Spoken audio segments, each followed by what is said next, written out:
Oke Bang, ini satu lagi terkait kasus Wan Prestasi yang kemarin sudah dilakukan sidang perdana Nikita ke Reza Gladys. Nah, ternyata kan ditunda nih Bang sidangnya. Mungkin Abang memandang kasus ini tuh seperti apa sih?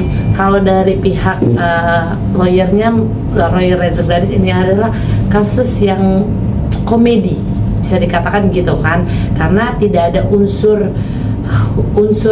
hukumnya, karena yang dilakukan Wan Prestasi itu adalah kan perjanjian, ya kan? Tapi ini meminta duit kembali ya dari pihak Nikitanya. Ini mungkin Abang memandangnya sebagai praktisi hukum. Saya lihat agak lucu ya, baru pertama kali terjadi di Indonesia seperti ini ya, bahwa tidak ada perjanjian di antara kedua pihak, tetapi malah orang digugat di pengadilan.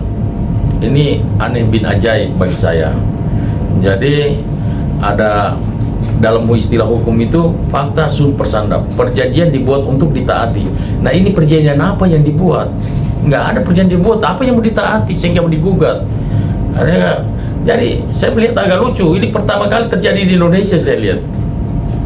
Berarti benar dong kalau yang dikatakan dari pihak Reza Gladys itu adalah ini seperti komedi, seperti bisa dikatakan juga modus nggak sih Bang untuk melunturkan pidananya Nikita Mirzani? Saya kira begitu. Jadi lucu-lucuan jadinya, ya kan? Nah, akhirnya kita ini belajar hukum, nanti kita diketawain orang, kan begitu. Maksudnya ada perjanjiannya atau tidak, perjanjiannya dari mana, tinggal dibuktikan. Dan saya yakin kalau kasus-kasus begini, sidang tetap, karena pengadilan namanya gugatan begitu dia harus terima, tapi tetap hakim akan putus. Saya yakin ini pasti ditolak. Udah ditolak gugatannya. Iya. Bang, dikatakan ini kan ada termasuk kepolisian dan kejaksaan agung yang dituntut, ya kan, oleh pihak Niki, ya, dan Reza Gladys.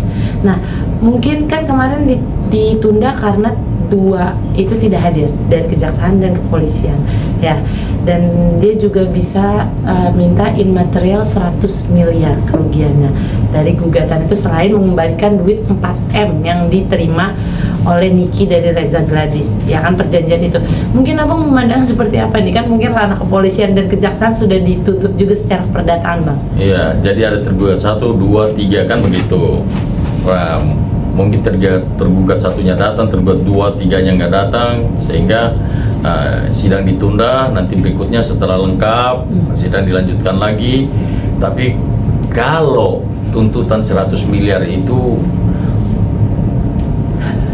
kalau seandainya pengadilan itu bisa memutuskan bahwa oh ini benar, ini yang mereka tuntut ini sesuai dengan pendapatan Nikita Mirzani, terus gugatan mereka diterima, mungkin saja 100 miliar itu bisa jadi pertimbangan hakim untuk ini. Tapi bagi saya ini lucu aja.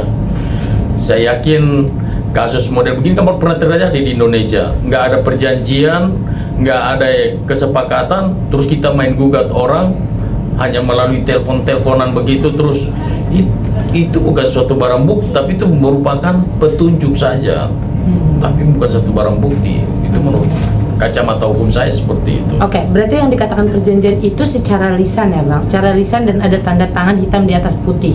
Nah, kalau dari pihak Nikita kan dikatakan apakah ada perjanjian secara lisan, dia jawab tidak, by phone di bulan November, dan dikatakan ada transfer 2 kali untuk review produk. Cuma nyatanya buktinya itu uang tutup mulut yang dikatakan Ismail. Ini gimana Bang tanggapan Abang? Benarkah itu masuk ranah perjanjian atau memang pemerasan? Kalau saya lebih ke pemerasan. Iya, benar. Karena perjanjian itu kan yang lazimnya di Indonesia ini selama ini kan ada meterainya, ada saksi-saksinya, siapa saksinya, siapa yang jadi saksi, terus perjanjian antara pihak pertama, pihak kedua, para pihaknya siapa, semuanya itu jelas tertulis di perjanjian itu. Tetapi kalau hanya by telepon, by handphone, saya kira nggak kuat, secara hukum nggak kuat kalau dijadikan bukti ya. Oke, berarti itu udah jelas ya Bang. Itu adalah bukti untuk pemerasan yang masuk kategori 2 barang bukti yang dilaporkan dari pihak RG yang menetapkan Nikita jadi tersangka. Oh iya, itu bisa masuk dalam ranah pemerasan memang. Berarti gugatan manifestasi itu apa yang dikatakan kuasa hukum dari Dr. Reza Gladys itu hanya modus ya Bang? Ya itu pengacara itu begini loh, pengacara dia selalu tugas pengacara itu mencari celah hukum. Nah mungkin ini pengacaranya Nikita merasa bahwa ini celah hukum yang dia bisa pakai untuk bargaining power dengan si Gladys supaya kasus pidananya digugurkan, dia bisa bargaining di situ. Nah nanti dicabut perkaranya, terus mereka bisa RG, restoratif, ya mungkin seperti itu dugaan saya ya, seperti itu. Berarti dugaan Abang ada bargaining power untuk menuju damai ya dari pihak Nikita agar pidananya tidak dilanjutkan, karena kan sampai sekarang P21-nya belum juga muncul nih Bang. Iya, berarti ya dugaan saya ke sana. Jadi mereka sengaja gugat DD supaya ada bargaining di situ. Tujuannya itu sebetulnya. Dugaan saya seperti itu. Terakhir Bang, mungkin kemarin juga pihak Nikita mengatakan dia minta perlindungan. Katakanlah dia melapor gugatan keperdataan ini, tujuan dia minta perlindungan kepada kejaksaan dan kepolisian untuk Nikita Mirzani. Salah satunya ini mungkin dengan statement minta perlindungan seperti apa sih Bang? Tanggapan Abang? Semua masyarakat Indonesia berhak mendapatkan keadilan, termasuk Nikita Mirzani. Jadi kalau misalnya dia minta perlindungan hukum terhadap kepolisian dan kejaksaan itu sah-sah saja. Tetapi pertanyaannya diterima atau tidak, kan gitu ceritanya. Nah dia memang ya dia punya hak untuk mengajukan itu, minta perlindungan, memohon perlindungan hukum. Tetapi kejaksaan sama kepolisian mengabulkan atau tidak. Oke.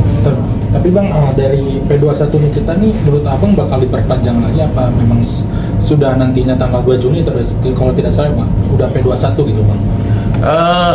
Keputusan itu kan ada di tangan jaksa. Kalau dia merasa berkas belum lengkap, dia P19 lagi dikembalikan kan. Tapi kan ada batas waktunya.